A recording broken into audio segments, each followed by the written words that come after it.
Boa noite. Após 2 anos, corredores voltam à Avenida Paulista. A tradicional São Silvestre chega à 96ª edição, mais uma vez dominada pelos africanos. Daqui a pouco, às 8 da noite, acontece o sorteio da Mega da Virada. Nossa reportagem acompanhou a movimentação das lotéricas que passaram o dia lotadas. O governo federal anuncia o novo valor do salário mínimo, R$ 1.212, e libera R$ 700 milhões em verba para ajudar a amenizar impactos das chuvas pelo país.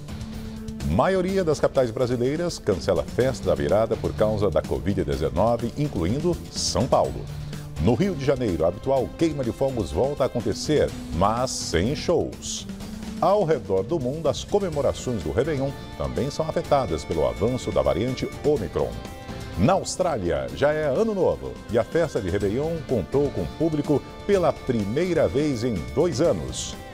Você vai ver essas e outras notícias no Jornal da Gazeta, que começa agora.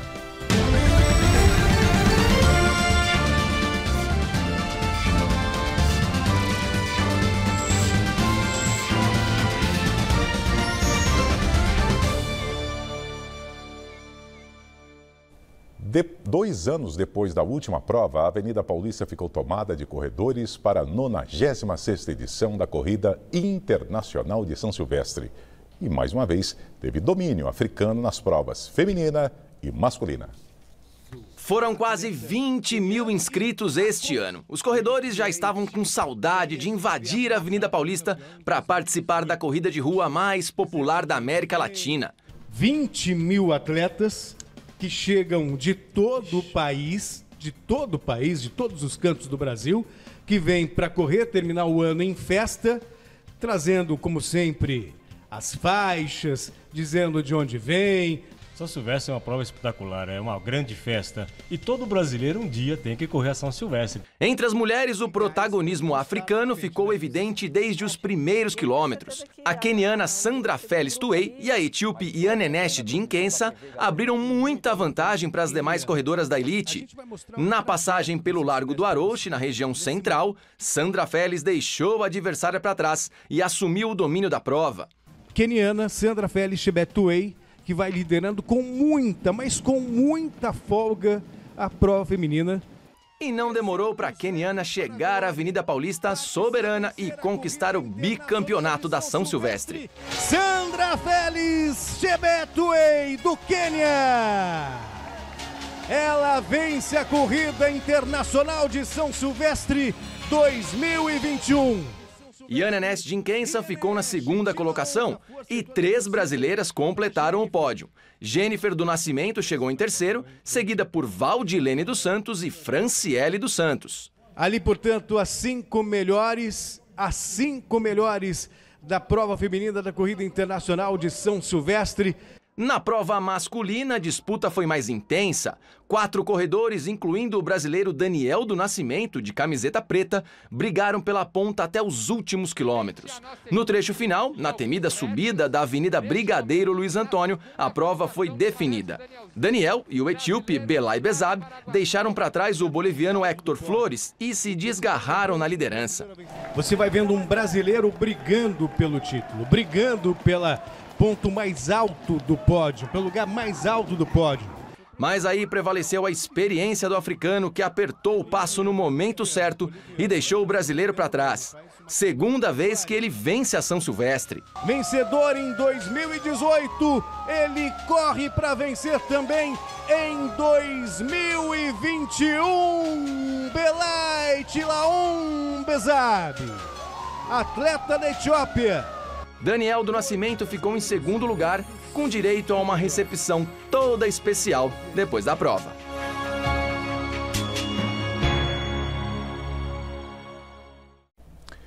Daqui a pouco, a partir das 8 horas da noite, será realizado o tão aguardado sorteio da Mega da Virada. As apostas foram encerradas às 5 da tarde e nossa equipe de reportagem acompanhou mais cedo a movimentação nas lotéricas. É o maior prêmio da história da loteria. Já imaginou ficar milionário da noite para o dia? A receita inclui 6 números e muita, mas muita sorte mesmo. O que você faria se 370 milhões de reais caíssem na sua conta? Comprar fazenda, comprar sítio. Ia fazer os negócios aí para ajudar minha família, ajudar muita gente, né? Muita grana, né? Tirar muitas pessoas da pobreza, ou seja, fazer um ato de caridade para muitas pessoas. Pagar as contas, ajudar a minha família, a família dos meus que eu gosto e ajudar a instituição. E isso. Não penso em ficar com muito dinheiro guardado, não. Ajudar. Primeiramente, uma casa para sair do aluguel. E depois investimento, investir em terreno e casas para alugar. Eu compraria uma casa na praia, abriria uma ONG sem fins lucrativos para cuidar de animais. E o restante eu acho que é tanto que eu nem sei mais o que fazer com tanto dinheiro. Ganha na íntegra apenas se o apostador acertar as dezenas sozinho, o que nunca aconteceu. Os 2 vencedores de 2020 levaram 132 milhões de reais cada e foram os que mais encheram o bolso até hoje. Por outro lado, a maior divisão do valor aconteceu em 2018, ano em que 52 apostas levaram cada uma 5 milhões e 800 mil reais. Nem dá para reclamar, né? Importante lembrar que o prêmio não acumula, ou seja, se ninguém tiver escolhido 6 números sorteados, o valor é dividido entre as pessoas que acertaram 5 dezenas e assim por diante. Cada jogo simples custa R$ 4,50 e a probabilidade de alguém ganhar com essa aposta é de 1 em 50 milhões. As chances aumentam para 1 em 7 milhões se você jogar com 7 números. Nesse caso, a fezinha sai pelo valor de R$ 31,50. Tem gente que prefere tentar a sorte fazendo bolão e o seu José até coordena um grupo com mais de 600 apostadores. O jogo que eu organizo, nós temos contatos pelos grupos de WhatsApp. Então, hoje eu tenho 6 grupos de pessoas que recebem as minhas mensagens e elas entram no jogo comigo. Então, eu recebo dinheiro, eu registro o jogo e se tiver prêmio, eu pago. Isso é totalmente 100% sob minha responsabilidade. Agora, como o ganhador deveria investir? Afinal, com grandes fortunas vem grandes responsabilidades. E uma aplicação errada pode fazer com que o dinheiro vá embora na mesma velocidade que chegou. Não adianta colocar todos os ovos na mesma cesta, aquele ditado popular. Então, a ideia é você colocar em diferentes tipos de ativos para poder compensar a potencial queda de um com ganho de outro. Então, você vai compensando e mantendo um retorno médio da sua carteira. Mas eu colocaria uma parte em imóvel, fundo imobiliário, uma parte indexada à inflação para manter o dinheiro no tempo e se proteger, e uma parte em renda fixa para você ter liquidez para compras necessárias. E, principalmente, para quem ganha na Mega Sena, não comece a gastar dinheiro achando que o dinheiro é infinito. O prefeito em exercício, o presidente da Câmara de São Paulo, Milton Leite do DEM, sancionou hoje a lei que garante 30 milhões de reais por ano para servidores em cargos de chefia e procuradores da casa. Essas pessoas passarão a ganhar salário de mais de 41 mil reais, acima do teto do funcionalismo, que é de R$ 35.500. A lei também permite que a prefeitura prorrogue contratos sem licitação. A oposição diz que o projeto é inconstitucional porque altera o modelo de licitação de serviços milionários. Já o prefeito Ricardo Nunes, do MDB, defende a proposta para diminuir a burocracia e ganhar agilidade. Ele reassume a prefeitura no domingo, quando retorna de viagem a Nova York. E um morador de Santa Catarina recebeu a notícia de que havia ficado milionário durante uma pescaria. Valmir José Schermack, morador de Papanduva, no norte catarinense, levou sozinho o prêmio de R$ 1 milhão ao acertar 39 dezenas da cartela de um título de capitalização. Apesar do sorteio ter sido realizado um dia antes, Didi, como é conhecido, não havia conferido a aposta. R$ 1 milhão!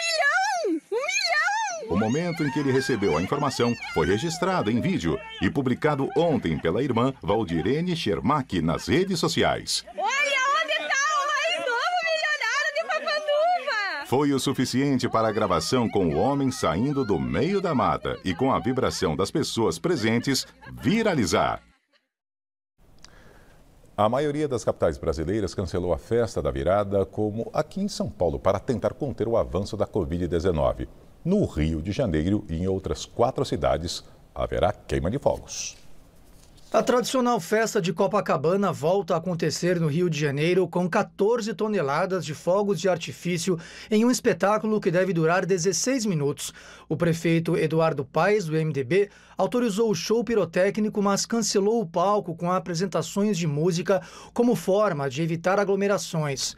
Torres de som, no entanto, foram espalhadas pela orla e vão tocar música das 8 da noite à 1 da manhã. Para evitar que as pessoas se desloquem e se concentrem nos pontos, a gestão aplicou restrições ao transporte coletivo. Entre as capitais, Boa Vista é a única que terá tanto queima de fogos quanto show de música. Além do Rio, também mantiveram apenas os fogos Maceió, Natal e Recife. Todas as outras cancelaram a festa pública e não haverá, de forma oficial, nenhuma exibição e atração. Sem Réveillon aqui em São Paulo, a expectativa agora se volta para o carnaval do ano que vem, que por enquanto está mantido, segundo o prefeito Ricardo Nunes, do MDB. Quase 700 blocos estão autorizados a participar da festa. Só que hoje o secretário municipal de saúde, Edson Aparecido, disse que a decisão final sobre manter a festa será tomada até o dia 10 de janeiro, com base nos indicadores epidemiológicos da vigilância sanitária. Segundo o secretário, é possível que haja diretrizes diferentes com relação ao desfile das escolas de samba no Anhembi, onde poderia, em tese, haver controle de público e vacinados contra a Covid-19. Já o carnaval de rua, cujas medidas de fiscalização seriam impossíveis, é o que corre mais risco de ser cancelado. O total de casos de contaminação pela variante Ômicron chegou a 69 ontem na capital. As autoridades continuam monitorando o cenário na cidade, já que há uma alta nas internações pela Covid. Levantamento do Hospital Albert Einstein mostra que 62% das amostras sequenciadas nos últimos 30 dias foram da nova cepa. Em todo o estado, mais de 1.000 pacientes estão na UTI com a doença. Depois de um cruzeiro atracar no Porto de Santos por causa de um surto de Covid, a Anvisa interrompeu as atividades do navio Costa Diadema, que está ancorado na capital baiana pelo mesmo motivo. A medida ocorre após a confirmação de 68 casos da doença, avaliados em inspeção epidemiológica, que concluiu transmissão comunitária. Ainda segundo a Anvisa, foi solicitada às autoridades locais de saúde a permissão para o desembarque dos passageiros que testaram positivo, que ficarão em isolamentos em hotéis disponibilizados pela operadora do cruzeiro. Moradores da cidade de Salvador também foram autorizados a desembarcar. Já os demais passageiros devem seguir em condição de restrição a bordo e desembarcar apenas em Santos. O navio passaria por Salvador e iria para Ilhéus. Depois, voltaria para Santos, com roteiro final previsto para o dia 3 de janeiro. Mas a viagem acabou em Salvador, depois da confirmação dos casos de Covid em 56 tripulantes e 12 passageiros. Os casos são, na maioria, assintomáticos ou de sintomas leves. O navio Costa Diadema, da empresa Costa Cruzeiro, recebeu autorização para retornar a Santos. A embarcação deixou o porto de Salvador por volta das 2h30 da tarde.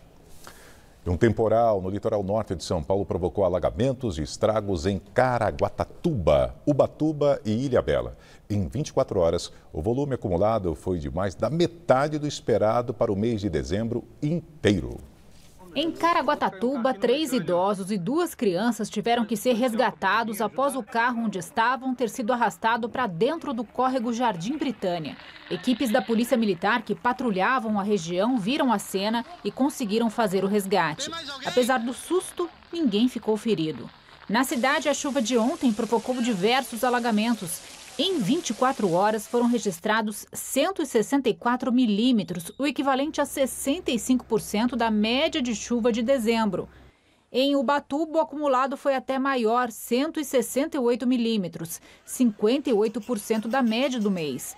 A chuva também deixou ruas alagadas e provocou fortes correntezas em áreas de morro. Na região da Praia Grande, diversas vias ficaram alagadas. o que deixou turistas e moradores ilhados.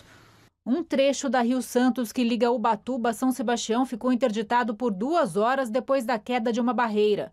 O trecho já foi liberado. Os maiores estragos foram registrados em Ilhabela. As imagens que rodaram as redes sociais são impressionantes. A força da água da chuva escureceu o mar, como mostram essas imagens feitas na travessia da balsa. Um motorista tentou atravessar a correnteza e por pouco não teve o carro arrastado. Em Ilhabela choveu 155 milímetros, 59% da média mensal, que para o mês de dezembro é de 261 milímetros.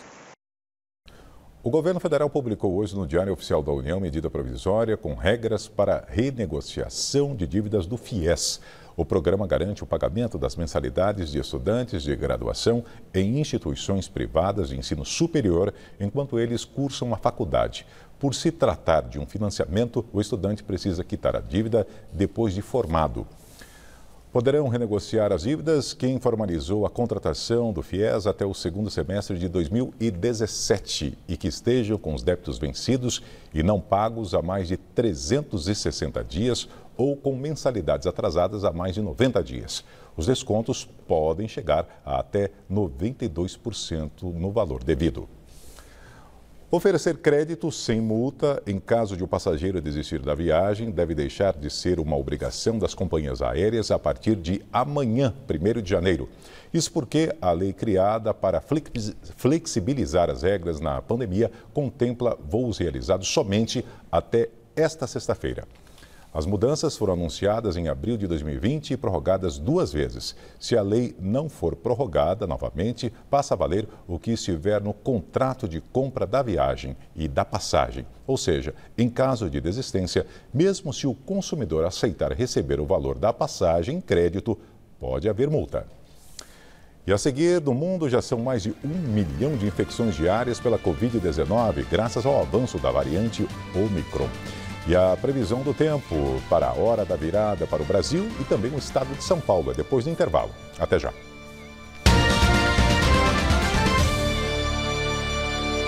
Neste domingo, reveja na TV Gazeta a premiação que consagrou os craques do futebol brasileiro em 2021. O vencedor é...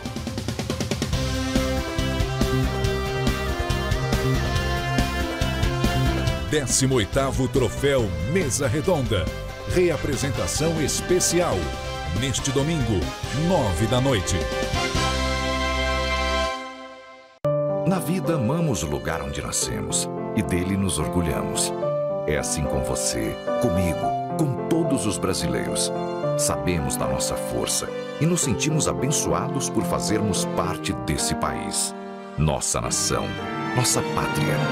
A pátria que acolhe, que reconhece as dificuldades e persiste. A pátria que trabalha, que faz do seu suor o seu ganha-pão e que luta para se superar todos os dias. A pátria honesta, que não abre mão dos seus valores, que busca o que é certo e o que é justo. Esse é o nosso Brasil. É por ele, por todos os brasileiros que o governo federal trabalha, para que a gente tenha certeza de que vivemos em um lugar como nenhum outro. E a verdade é o que nos une e fortalece. Juntos, somos a pátria acolhedora, a pátria honesta, a pátria trabalhadora. Juntos, somos a pátria amada, Brasil. Governo Federal, Pátria Amada Brasil. É hora de sonhar e aproveitar o momento. Um novo tempo chegou, de alegria e de bom humor.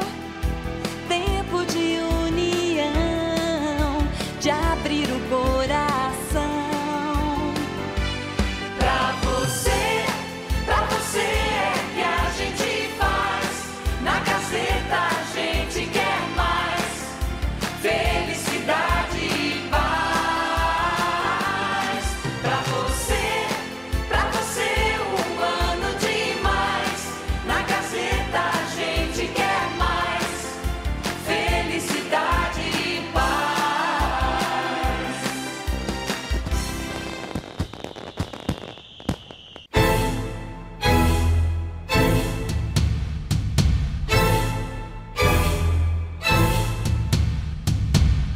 Podcast Jornal da Gazeta. Em aplicativos de celulares e nas plataformas digitais de áudio, ouça nossos comentários de política e de economia, a entrevista do dia e especiais sobre os bastidores da notícia.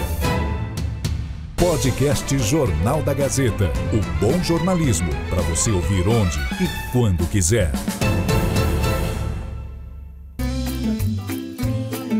Férias com o pet, pode? Claro que sim, mas precisamos tomar alguns cuidados para garantir o bem-estar dos bichinhos. Confira quais são eles nesta segunda. Também vamos aprender mais sobre os benefícios da acupuntura. E nada melhor do que começar a primeira semana do ano por dentro das previsões astrológicas. Mulheres é nesta segunda, 15h.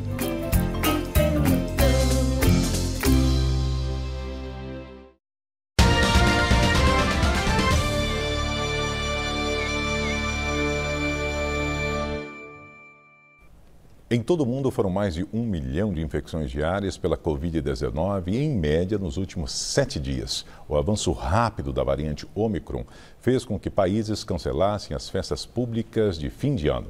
Mas há exceções. A Austrália deu boas-vindas a 2022 com um show de fogos no porto de Sydney. A exibição durou 12 minutos. Milhares de pessoas celebraram a passagem de ano diferentemente do que ocorreu no ano passado, quando o evento não teve público.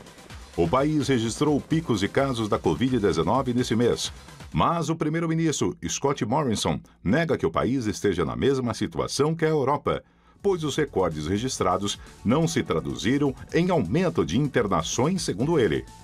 Antes disso, a Nova Zelândia comemorou a virada de ano silenciosamente, repleta de luzes no lugar de fogos de artifício. Na Europa, diversas capitais cancelaram as comemorações do Réveillon. Muitos franceses correram às farmácias na véspera do Ano Novo para saber se estão infectados pelo novo coronavírus.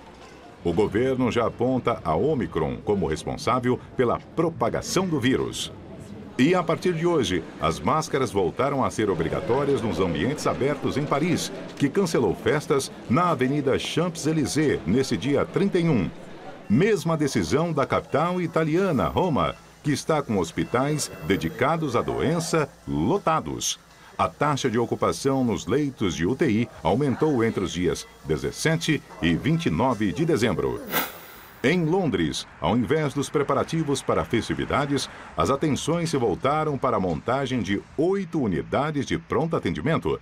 A medida foi tomada pelo Serviço Nacional de Saúde do Reino Unido em meio ao aumento de casos da Omicron. Em mensagem de Ano Novo, o premier britânico Boris Johnson estimulou a população a se vacinar.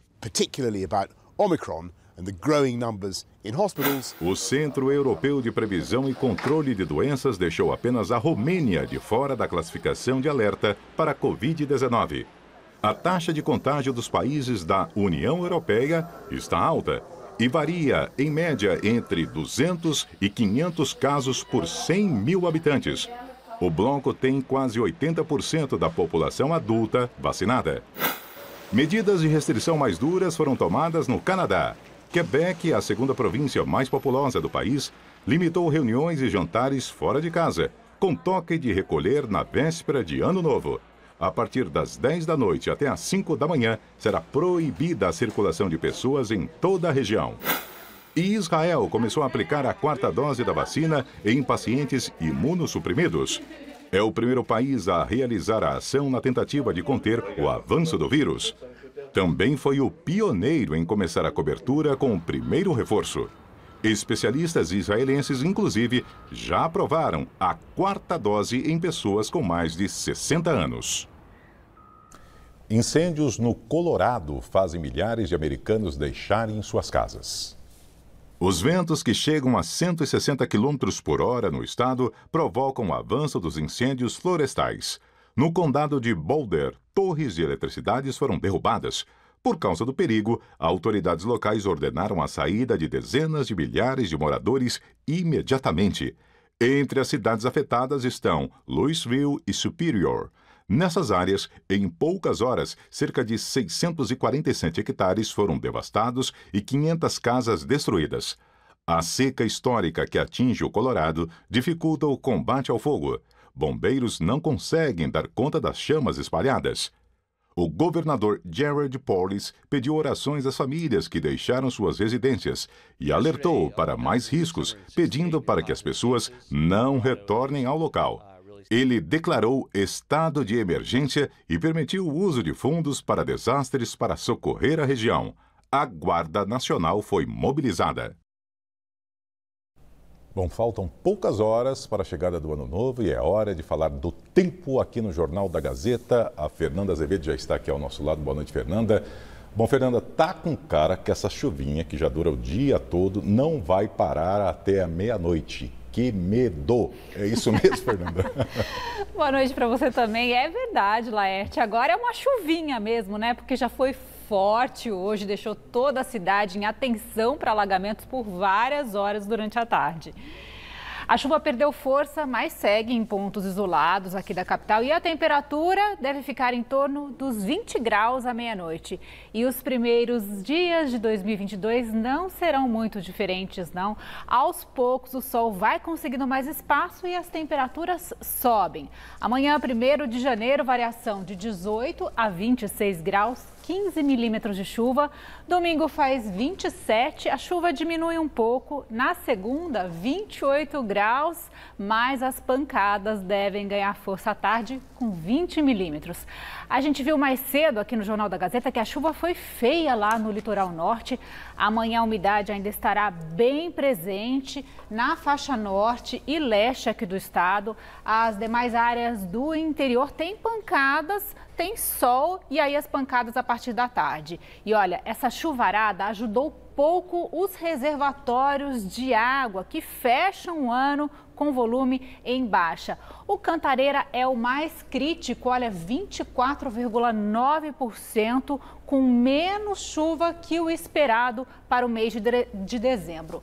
A melhor situação é lá no sistema Rio Grande, 84% da capacidade, e aí as chuvas quase atingiram a média. No Rio Claro, apesar de estar com menos volume, quase metade do esperado, a chuva superou o esperado para dezembro e fechou o mês com 307 milímetros. Hoje o volume de todos os reservatórios aqui da Grande São Paulo é de 38,2%. Nesse dia, no ano passado, tinha mais água, viu? Tinha 47%. Então, precisa chover mais para que o sistema tenha fôlego para enfrentar o período seco e para que a gente não tenha problemas de abastecimento em 2022. Fernanda, tem que ser promessa de ano novo, né? Economizar água. Fernanda, e a virada pelo Brasil segue a tendência aqui de São Paulo, ou seja, aguada? Chuva no norte, chuva no centro-oeste, lá no nordeste, vai por aí, Laerte. Apesar das instabilidades estarem bem presentes por todo o país, no verão é mais comum que chova à tarde. Então, a virada do ano pode ter chuva fraca na maioria das regiões. Agora, amanhã, a chuva continua bem presente e eventualmente forte nesse triângulo formado aqui no Brasil, que tem a base lá no Pará, também no Maranhão, cruza o país pelo centro-oeste, chegando até o litoral do sudeste. Nas áreas em azul aqui, não tem aberturas de sol e, mais uma vez, as chuvas devem ser fortes em Minas Gerais. Na Bahia, o ano novo começa com sol, boa notícia depois de um fim de ano tão difícil. E eu fico por aqui, foi um ano de muitas trovoadas para a gente. Eu desejo, então, bons ventos para todos em 2022. Feliz Ano Novo, Laerte. Há de ser. Obrigado, Fernanda. Feliz Ano Novo para você também e até segunda-feira. Até segunda-feira. Uma turma para lá de conhecida abrilhanta as telonas de todo o Brasil. Das tirinhas para a sétima arte, a turma da Mônica Lições é a dica mais que especial da última agenda cultural de 2021. O Felipe Vidal conversou com exclusividade com o elenco, direção e, claro, o criador Maurício de Souza e traz todos os detalhes dessa aventura. Eu sou a dona da rua. Eu tenho um plano infalível. Eu tô com fome. Eu acho que vai chover. Só de ouvir a gente já sabe de quem estamos falando. Cascão, Magali, Cebolinha e Mônica, claro. Personagens que já são quase de casa e influenciam gerações. Qual deles é o dono da rua mesmo? Arrisco dizer que, a princípio, é o criador Maurício de Souza. Se há quase 60 anos ele desenhava os primeiros gibis, hoje a turminha chega ao cinema de novo. Uma trajetória de multiformatos. Orgulho do responsável pela obra? Imagina. Esse filme me surpreendeu, porque ele superou o primeiro. E emociona todo mundo, inclusive a mim também. Eu fico muito orgulhoso, fico muito contente com isso. E contente também que esses personagens que eu criei servem para levar emoções, para levar conhecimento, para levar informações, para levar uma porção de coisas que eu penso sempre que um filho merece. Eu acredito que as crianças que não são meus filhos estão entendendo da mesma maneira, estão recebendo as mesmas mensagens. Eu acho que todos têm o mesmo direito e todos são meus filhos também. Estou adotando as crianças do Brasil. Maurício, a gente quer ser adotado, viu? A gente já vai assinar com Souza. Eu vou aproveitar e eu vou assinar já Souza. Sim, Mônica. Tenta pensar na escola de um jeito bom, agora ela é nossa. Brincadeiras à parte, hora de embarcar nessa nova aventura. Turma da Mônica, lições. Júlia Benite interpreta a dona e proprietária de Sansão. Cabe a Kevin Vecchiato defender aquele que troca o R pelo L. Direto pedem pra eu falar com L. Tem uma chave dentro do meu cérebro que, tipo, quando eu ligo ela, eu começo a falar com L normalmente. Eu vou conversando, e uma hora sai normal. E, cara, quando você vê o brilho no olhar da criança, é maravilhoso. É incrível, assim. Eu me sinto super especial. Um talento à parte. Com tanta normalidade, deu tempo de arquitetar mais um plano infalível. Eu não fiz a lição. Eu também não. Nem eu. A gente tem que pensar em algum plano. Você quer fazer o quê, Cebolinha? Fugir da escola? Adorei a ideia. Talvez não seja esse o melhor caminho. Vai, Cebolinha. Não tô conseguindo. Vai, Cebolinha, segura ela direito. Eu e papai, a gente decidiu mudar você de escola. Esse é um filme que parte de uma separação, né? A mãe da Mônica muda a Mônica de escola e, a partir daí, os quatro têm que lidar com questões que são totalmente internas. A gente tá tratando de ansiedade, de medo, de traumas. A gente amadureceu na nossa dramaturgia e acreditou que as crianças são muito mais inteligentes racional e emocionalmente do que a gente imagina. Eles estão crescendo. Então, ao invés de a gente lutar contra isso, a gente resolveu assumir na dramaturgia e poder acompanhar, que é muito gostoso, né? Você acompanha o crescimento deles na tela.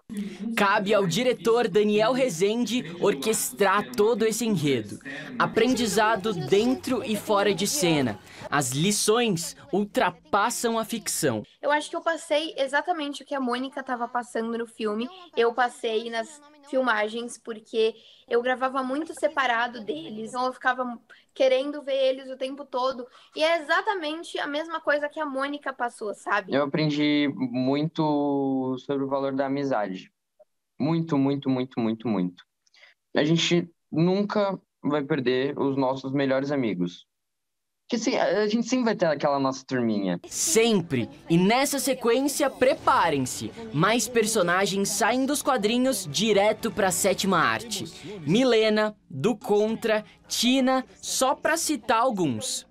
E se o Maurício aparece no filme? Eu não posso responder, isso é dar spoiler.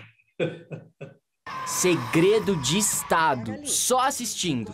A ludicidade transborda em um filme intenso, divertido, cheio de carisma e reflexões. O filme, ele vem com essa vontade desse abraço, com essa vontade dessa união, desse reencontro. Faço o meu convite pessoal ao pessoal que está assistindo, acompanhando a TV Gazeta.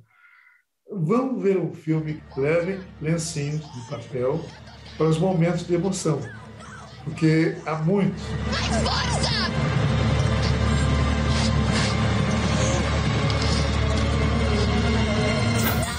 Seja no cinema, no teatro, na música, o quanto a arte tem a nos dizer.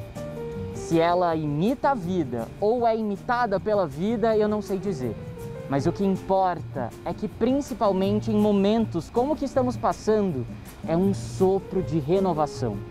Essa é a última agenda cultural de 2021. Mas ano que vem a gente está de volta, toda sexta aqui no JG. Um ótimo início de ciclo e até lá. Valeu, Felipe. E a seguir, na entrevista do dia, Denise Campos de Toledo conversa com Luiz Carlos Moraes, presidente da Anfávia, sobre as dificuldades do setor em 2021 e as perspectivas para 2022. A gente volta já já.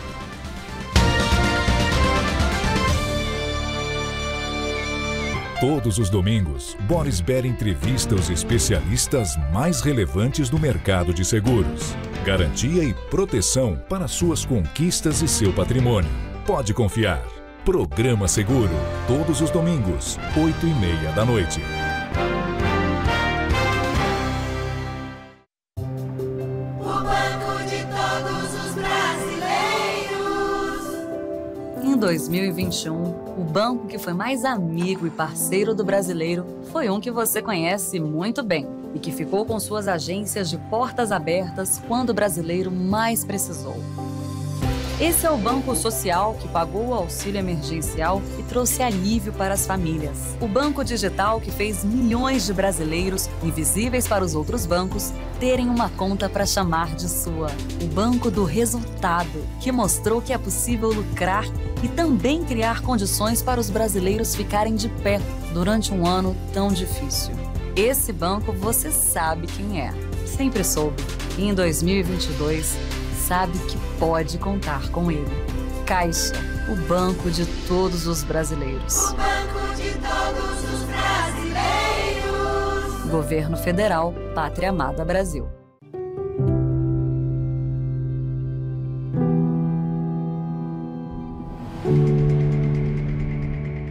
Meu nome é Avenida Paulista. Já faz muito tempo que eu tô aqui, mas parece que o passar dos anos me deixa cada vez mais jovem.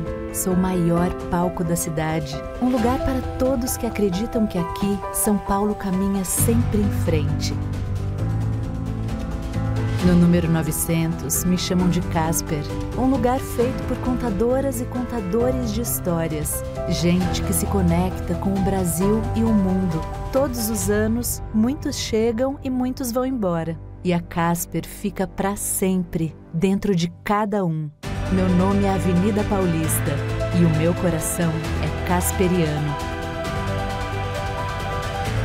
Um lugar que faz história para você escrever a sua. Ei, você! É, você mesmo. Tá esperando o quê para baixar o aplicativo da TV Gazeta? Você pode ter todo o conteúdo do nosso site na palma da sua mão. Tudo mesmo? Tudo, tudo. São mais de 8.000 receitas para aprender e compartilhar. Mais de 60.000 vídeos para maratonar e favoritar. Mais de 19.000 horas de conteúdo exclusivo para assistir quando e onde quiser. 100% da programação ao vivo, 24 horas por dia.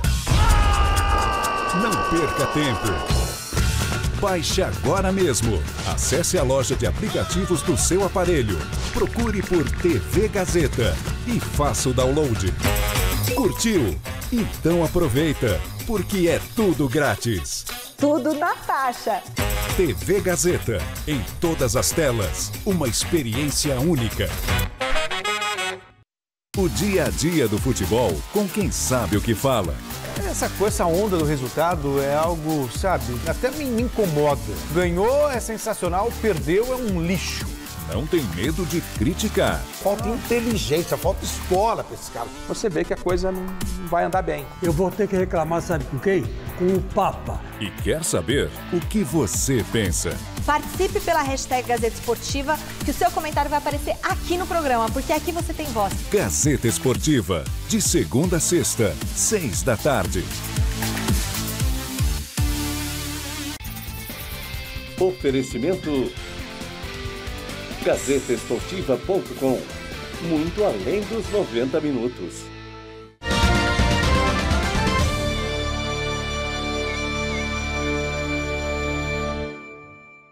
O governo federal liberou 700 milhões de reais para assistência social.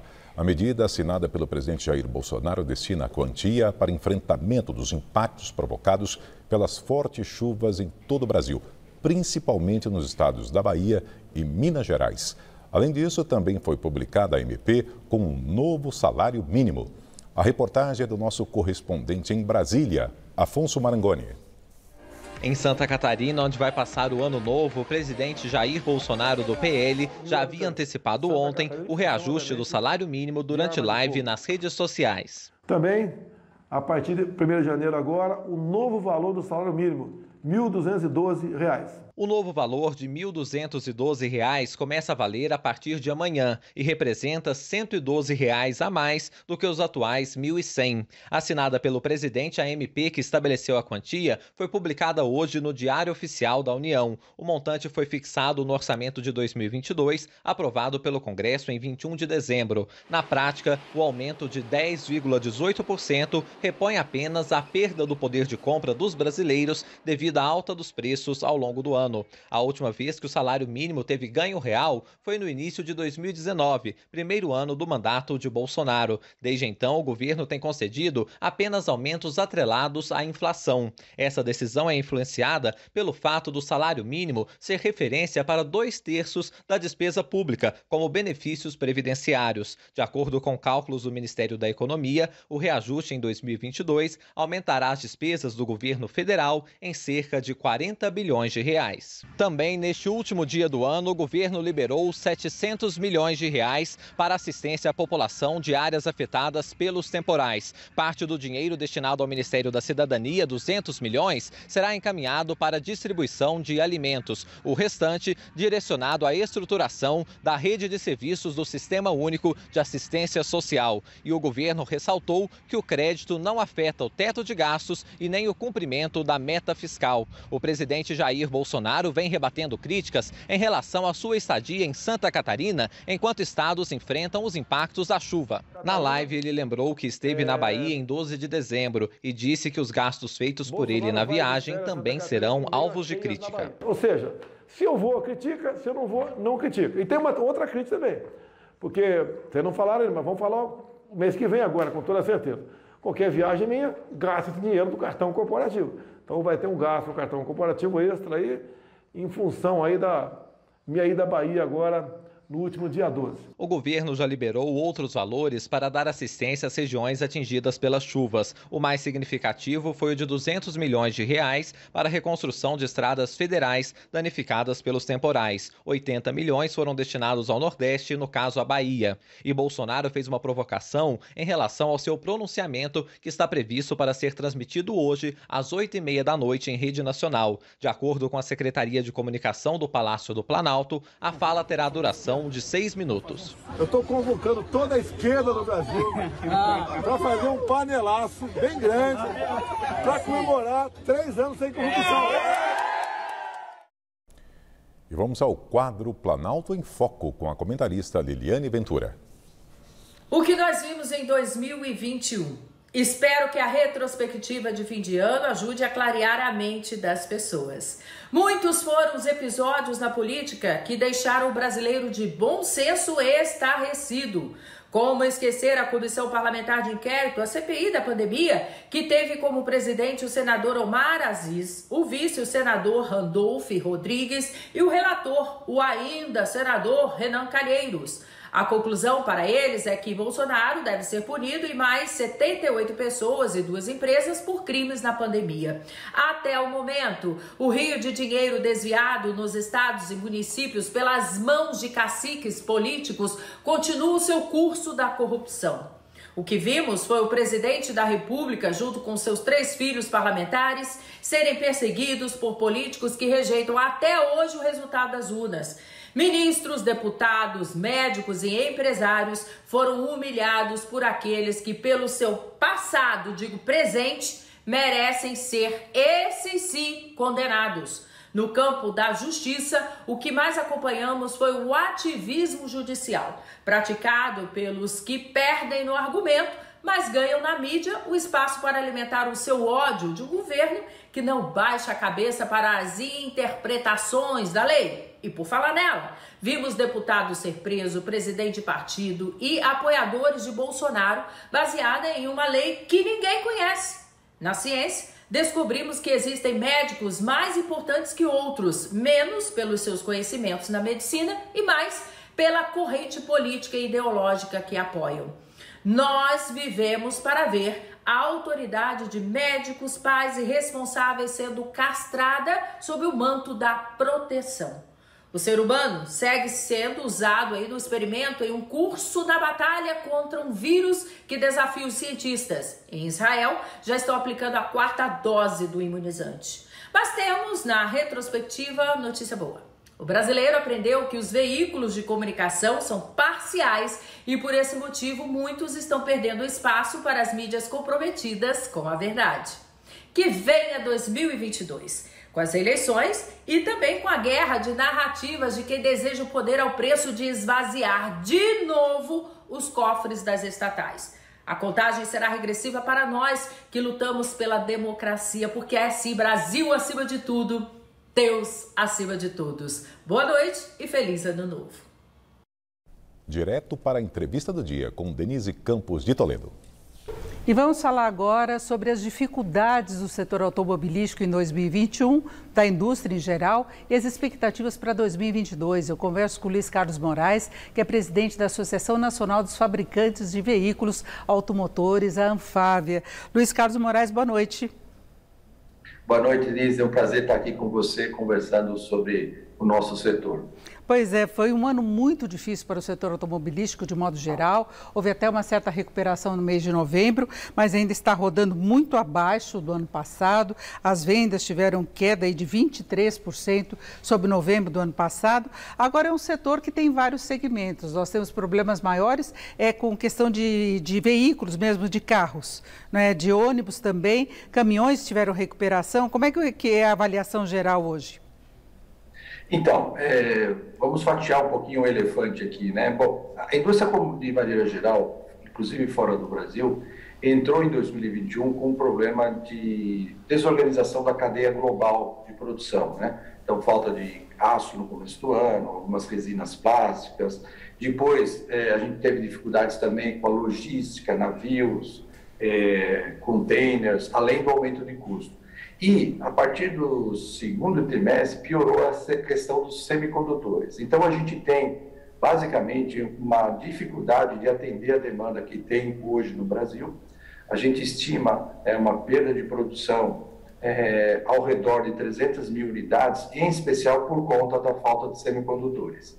Esse não é um problema do Brasil, é um problema global. A estimativa é que, no mundo, a indústria está perdendo de 10 a 12 milhões de unidades por conta desse descompasso entre oferta e demanda de semicondutores. Qual que é a expectativa do setor? Então, falando com especialistas que acompanham mais de perto essa indústria, que é uma indústria muito especializada, e é uma indústria que tem uma localização das suas plantas, principalmente na Ásia, a gente não vê, no curto espaço de tempo, 2022, uma estabilização. Segundo esses especialistas, a indústria pode perder outros 5 milhões de produção no ano de 2022 e a estabilização se dará, a gente espera, em meados de 2023. Né? Então, acho que vai ser melhor que 21, mas ainda não vai ser tão bom quanto a gente gostaria que fosse. Agora, toda essa situação, além de reduzir a oferta dos veículos, levou a um aumento muito forte do preço. O consumidor sente isso na hora da compra, acabou se refletindo também no mercado de usados e aí vai bater no preço do IPVA, no valor a ser pago. Então, tem toda uma cadeia envolvida nessa situação que pega, inclusive, seguros, que também tiveram aumento. Isso não tende a reduzir o potencial de vendas, mesmo que haja uma normalização? Sem dúvida, é o que eu chamei de sequelas da pandemia. Né? Ela provocou essa desorganização, as commodities aumentaram muito, o aço subiu, minério de ferro, isso trouxe aumento de custos para nós aqui no mercado local. Nós temos muita importação de componentes, sistemas para as novas tecnologias. O dólar, né, bateu 5,70, né? Então é um dólar muito alto, isso impacta o custo. Então isso complicou todo o processo de custeio das grandes organizações e parte disso foi repassado, como você falou, para o cliente final. A outra consequência é, como você falou, vai ter o impacto do IPVA. Também teve um impacto indireto também nos veículos seminovos, porque como a gente não está conseguindo entregar o volume que o mercado precisa de veículos novos, o direcionamento para os veículos seminovos aumentou a procura, aumentou o preço dos seminovos também. E, como a gente está enfrentando no mundo todo, tem a inflação, né? E aí a outra consequência negativa é com a inflação mais alta, isso no Brasil, mas em outros países também, o Banco Central está promovendo o aumento da taxa de juros, né? Então já bateu 9,75, se fala que no início do ano que vem pode bater 11. Isso significa no CDC, que é o instrumento de financiamento para o nosso cliente, que 50% usa o financiamento para poder comprar um novo carro, vai ter um impacto também no custo de financiamento. Então, realmente, como você falou, tem aí um desafio em 2022, que é a questão do custo, a inflação mais alta, aumento da taxa de juros. Isso pode dificultar um pouco a nossa recuperação em 2022. Agora, apesar de toda essa dificuldade aí em relação ao público consumidor, aumento de preços, a gente percebe uma mudança que tem chamado a atenção em relação ao perfil dos lançamentos de veículos, com aqueles chamados populares perdendo espaço no mercado. Então, o acesso ao primeiro veículo, se a pessoa quiser comprar um veículo novo, está cada vez mais difícil e, em alguns casos, também a troca, porque os modelos mudaram. Isso não joga contra esse potencial de expansão de vendas? De um lado sim, mas de um outro lado tem um aspecto positivo, né? Os nossos veículos produzidos aqui no Brasil estão ficando com muito mais conteúdo, mais conexão, tem instrumentos de medição da eficiência energética, redução de emissões, eles são mais seguros, seguindo as normas, as principais normas dos países mais avançados. Então tem esse lado bom, que é o lado de ter um produto mais atualizado e que o consumidor também quer ter, tá? Ele gosta de um veículo com bastante conectividade, ele gosta de um veículo com desempenho diferenciado e etc, etc. Lógico que isso tem um custo, essa é uma dificuldade. Essa figura do carro popular, né, que a gente tinha na década de 90, acho que não existe mais, né? A sociedade exige também carros com menos poluição, com mais eficiência energética, com mais segurança e com mais conectividade. Então, isso veio para ficar.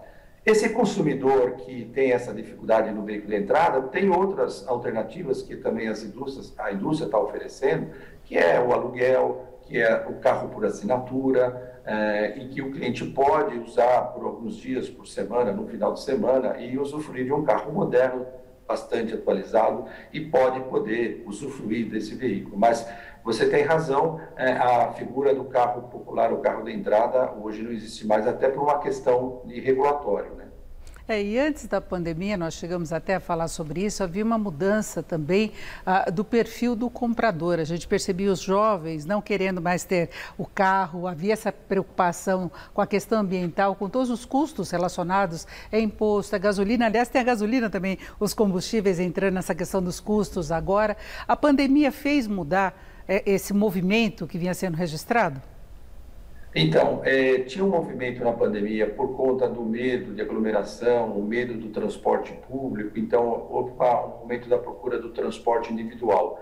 Agora, com vamos dizer assim, a situação começando a ficar sob controle no Brasil, a gente espera que fique, né, na questão da saúde, a gente percebe já um movimento aumento da procura do transporte público, etc., porque a mobilidade nas grandes cidades também não pode ficar só dependendo do transporte individual. Então, o transporte individual é importante, mas a gente precisa também ter esse sistema de transporte público que atenda a toda a demanda da sociedade, trânsito, inclusive em termos de poluição. E a indústria automobilística vai ter de se adaptar necessariamente a essa questão climática, não é? Especialmente na Europa, se pretende utilizar cada vez mais os veículos elétricos, aí tem de ver fonte de abastecimento, toda uma mudança estrutural. Isso, exatamente. Inclusive, nós lançamos o estudo aqui na Anfávia, Descarbonização, em que a gente prevê no cenário mais conservador, vamos dizer assim, que já 32% dos veículos novos em 2035 já serão com algum grau de eletrificação, ou pode ser um plug-in, ou pode ser um híbrido, ou pode ser um puro elétrico, ou no cenário mais na direção da tendência global, mais de 60% dos veículos novos lá em 2035 serão com essas novas tecnologias. O que significa isso?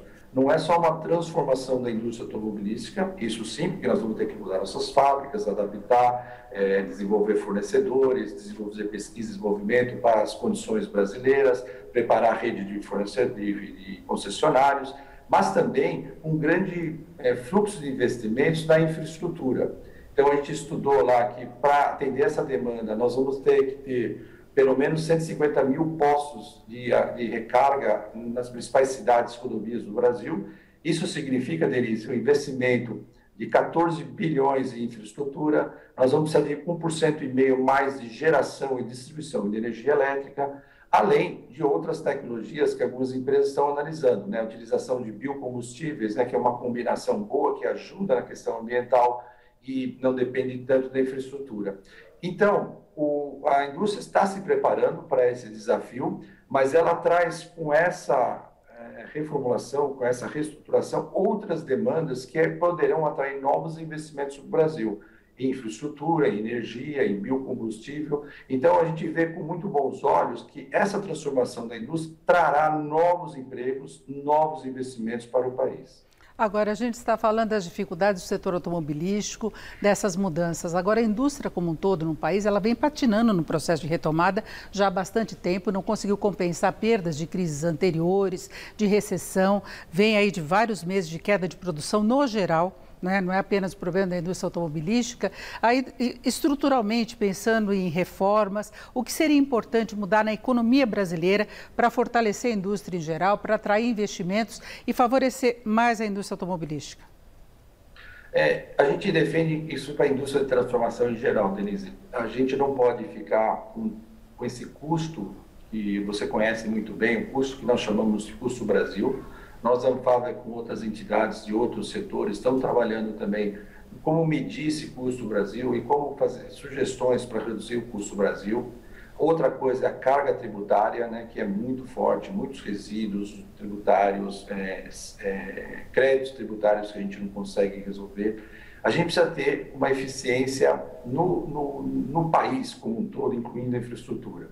Se não for feito isso, a gente vai ficar sempre, como eu falo, né, exportando soja, petróleo e minério de ferro. Eu falo isso muito porque eu respeito muito essas indústrias, elas são muito importantes para o Brasil, mas a indústria de transformação é que tem um emprego diferenciado, uma renda diferenciada, que faz muita pesquisa e desenvolvimento, e por isso que a gente defende realmente as reformas estruturais, como você mencionou, para que a gente possa ser competitivo e poder não só atender o mercado consumidor aqui no Brasil, que é muito grande, é muito importante, mas também ser uma plataforma de exportação.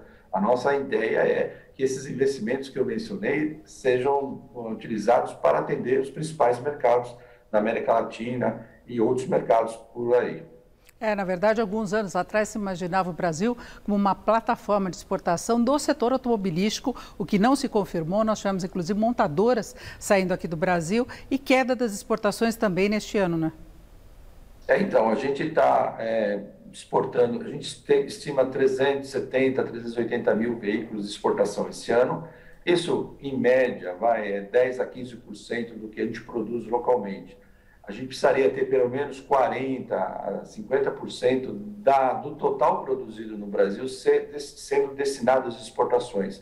Que isso ganha volume para a montadora, para a cadeia de fornecedores, ganha eficiência, gera divisas, né? E você tem uma utilização da capacidade mais eficiente. Então, esse é o nosso objetivo, também ser uma plataforma, inclusive nessa fase de investimentos dessas novas tecnologias que eu mencionei, na direção da eletrificação dos biocombustíveis, etc., também ser uma plataforma de exportação. Né?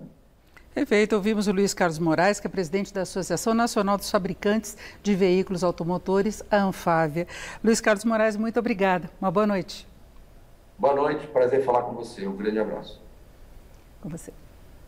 E o último Jornal da Gazeta de 2021 termina aqui. O JG volta na segunda às 7 da noite. Uma boa noite para você, feliz ano novo e até 2022.